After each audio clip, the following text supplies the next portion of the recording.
Hi guys, welcome to another episode of Charlie Drives. A lot of people have asked me what my job is. The truth is I actually run a web design company called Douglas Digital. I'll include a link to Douglas Digital below. So if you're in the market for a website or you need any WordPress assistance or WordPress support, then let us know and I'm sure I'll be able to help you out. Anyway, let's get on with the video.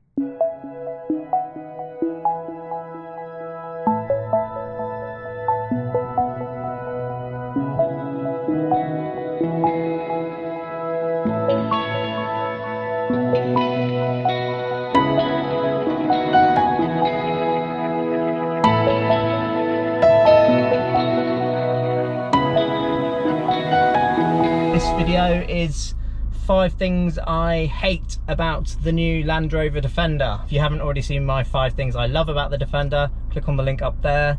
The 5 things I hate about the Defender. Look, listen, I don't hate this car. Let me get that one clear straight off the bat. Love the car, really, really good thing. But there's always niggly things that you will not like so much about a particular car.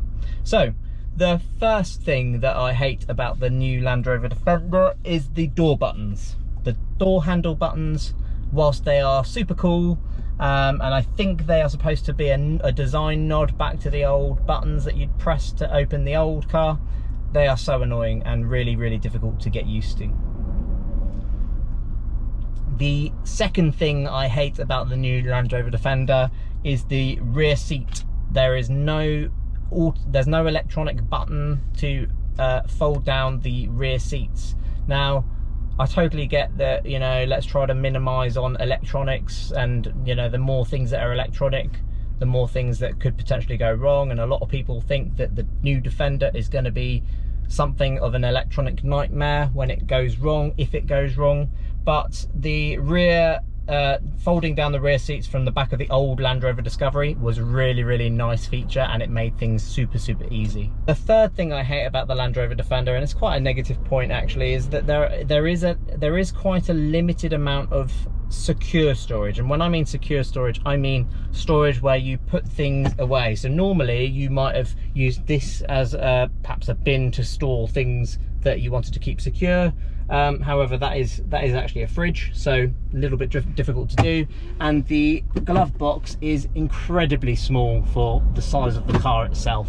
So yeah, that is a point that I think is quite negative, and maybe something that they may be overlooked with such a car. The fourth thing, specifying one on the website, so tricky. There are so many options, and so many of the options are very vague. I think a lot of people, when we were buying this car, we didn't have Land Rovers sitting in the showroom to look at various different options and what different options meant. So we were very much specifying this thing blind, and it took hours to go through and get the right specification. The fifth thing I hate about the new Land Rover Defender is that they compromised the rear luggage space. So the boot space is slightly more compromised than for perhaps a Land Rover Discovery 4, and they've done that to provide the rear passengers with more legroom, which I think is really good that they've given the second row passengers a lot of legroom.